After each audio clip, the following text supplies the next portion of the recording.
अस्सलामुअलैकुम रहमतुल्लाहि वबरकातुहू। रमज़ान में रोज़ाना इस वक्त दुआ कबूल होती है, तो वक्त क्या है? इस वीडियो को आप लोग आखिर तक देखें, जब समझ में बात आएगी तो आप दुआ कबूल होने का वक्त क्या है जो मुफ्ती एम कासमी साहब बता रहे हैं। तो चलिए आप लोग को वीडियो दिखाते हैं, वीडियो को पूरा देखें। अस्सलामु अलैकुम वरहमतुल्लाहि वबरकातुहू। मुझे उम्मीद है कि आप लोग खैरियत से होंगे। आज हम लोग जानेंगे कि रमज़ान के महीने में एक वक्त ऐसा होता है जिसमें रोज़ाना हमारी दुआएं कबूल होती हैं। वो कौन सा टाइम है जिसमें दुआ रद्द नहीं होती? तो आइए जानते हैं मुफ्ती एम कासमी साहब से। अस्सलामु अलैकुम वरहमतुल्लाहि वबरकातुहू। रमज़ान के महीने में रोज़ाना एक टाइम ऐसा होता है जिसमें अल्लाह रब्बुल इज़्ज़त दुआओं को कबूल फरमाता है। आज वही कीमती टाइम आप लोगों को मैं बताने जा रहा हूँ ताकि उस टाइम हम सब लोग अल्लाह से दुआ कर सकें, हमारी दुआएं कबूल हो जाएं। इसके लिए हम क्या कुछ नहीं करते। लोग तरह तरह के वजीफ़े करते हैं, तरह तरह के अमल करते हैं, तावीज़ लेकर आते हैं, मज़ारों पर चादर चढ़ाने जाते हैं। ये जो दुआ के कबूल होने का टाइम है ना, ये ऐसा टाइम है जिसके बारे में हुजूर ने खुद इरशाद फरमाया कि इस वक्त अगर दुआ मांगोगे तो अल्लाह दुआ को कबूल फरमाएगा। वो टाइम कौन सा है? अफसोस की बात है कि वो कीमती टाइम भी हम लोग अक्सर मुसलमान जो है ना मिस कर जाते हैं। वो टाइम कौन सा है? रसूलुल्लाह सल्लल्लाहु अलैहि वसल्लम ने इरशाद फरमाया कि इफ्तार के वक्त रोज़ेदार की दुआ रद्द नहीं होती है।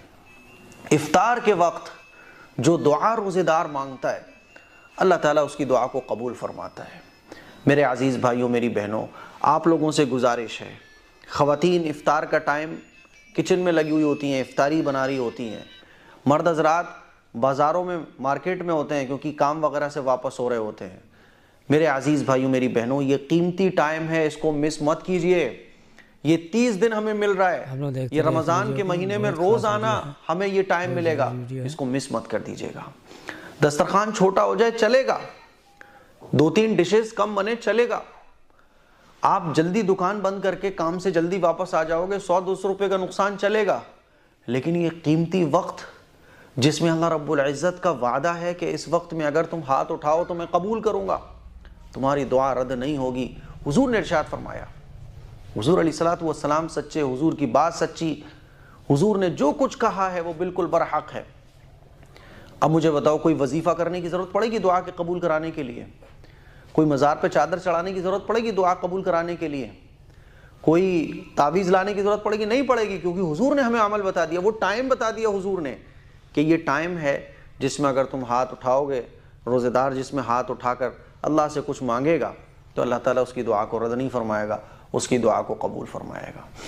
इफ्तार का टाइम शुरू होने से तकरीबन आधा घंटा पहले, और ये भी मुमकिन नहीं है तो 15 मिनट पहले, 10 मिनट पहले बंद इफ्तारी बनाना। अब दस्तरखान लगाओ, इफ्तारी दस्तरखान पर सजाओ और अपने बच्चों के साथ घर की ख़वातीन भी बैठें, मर्द हज़रात भी बैठें, पूरा घर दस्तरखान पर बैठे और उस वक्त अल्लाह से हाथ उठा के दुआ मांगे।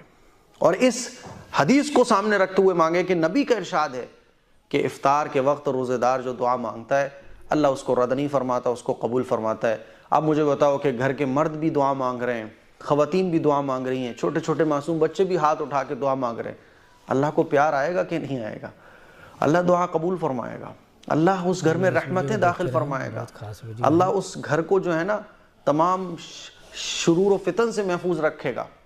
इसीलिए इस अमल को रोज़ाना करने का मामूल। जो उम्मीद है आपको ये क्लिप पसंद आई होगी। इस क्लिप को शेयर करिएगा और इस पर अमल करने की कोशिश करिएगा। अस्सलामु अलैकुम व रहमतुल्लाह।